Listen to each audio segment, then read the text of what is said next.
Gagawa tayo ng masarap na pang-merienda. So, meron tayo ditong tinapay. Na-flatten ko na to siya, guys. Ayan. Yung bali tinry ko na tanggalan yung kabilang gilid. So, ito yung isa, hindi. Nag-try din ako na hindi. So, ngayon gagawa na tayo ng ating palaman. So, meron tayo ditong isang mango. Pagkurin lang natin.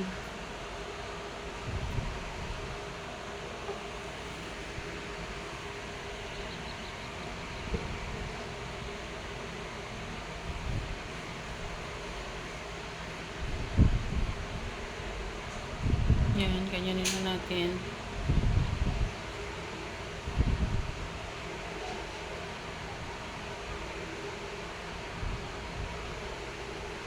Isang mango, okay na. Pakunti lang naman yung lulutuin ko. Ilagay natin sa mainit na kawali. Tapos naglagay tayo ng white sugar. Lutuin natin. So ngayon ito okay na. I-set aside muna natin.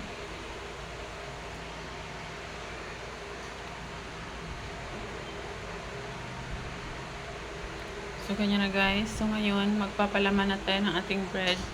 Maglagay lang na tayo dito ng mango puree natin. Tapos lagyan natin ng egg yung kabilang gilid para maano siya, hindi siya bubuka mamaya. Tapos ilalak natin siya guys gamit ang ating mahiwagang tinidor. Ayan. Ganyan.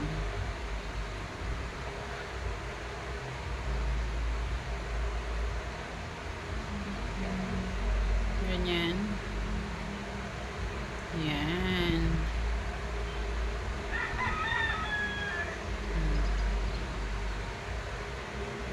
So yan na lahat guys, nalagyan na natin.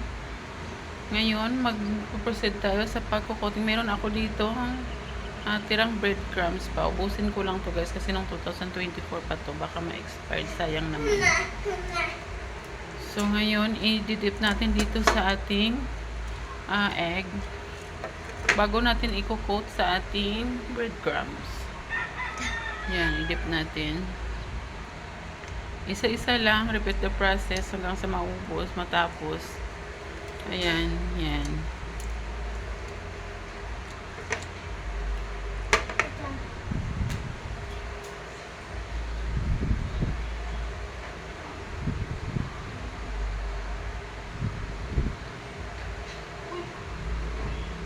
Ayan guys, ganyan lang. So, yan na lahat guys. Proceed tayo sa pag-fried. So, naglagay tayo ng mantika. Painiting mabuti ang mantika bago natin ilagay ha, para hindi siya oily. Ayan.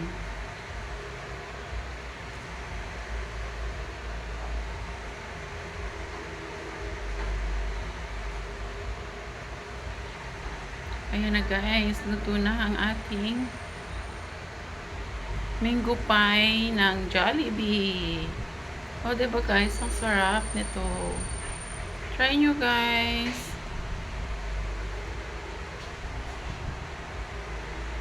Try na natin. Ayan na yung loob niya guys. Oh, ayan oh, yan. Nag-crave kasi sila guys ng mango pie ng Jollibee.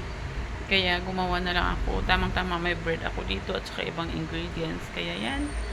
Thank you guys for watching. Bye!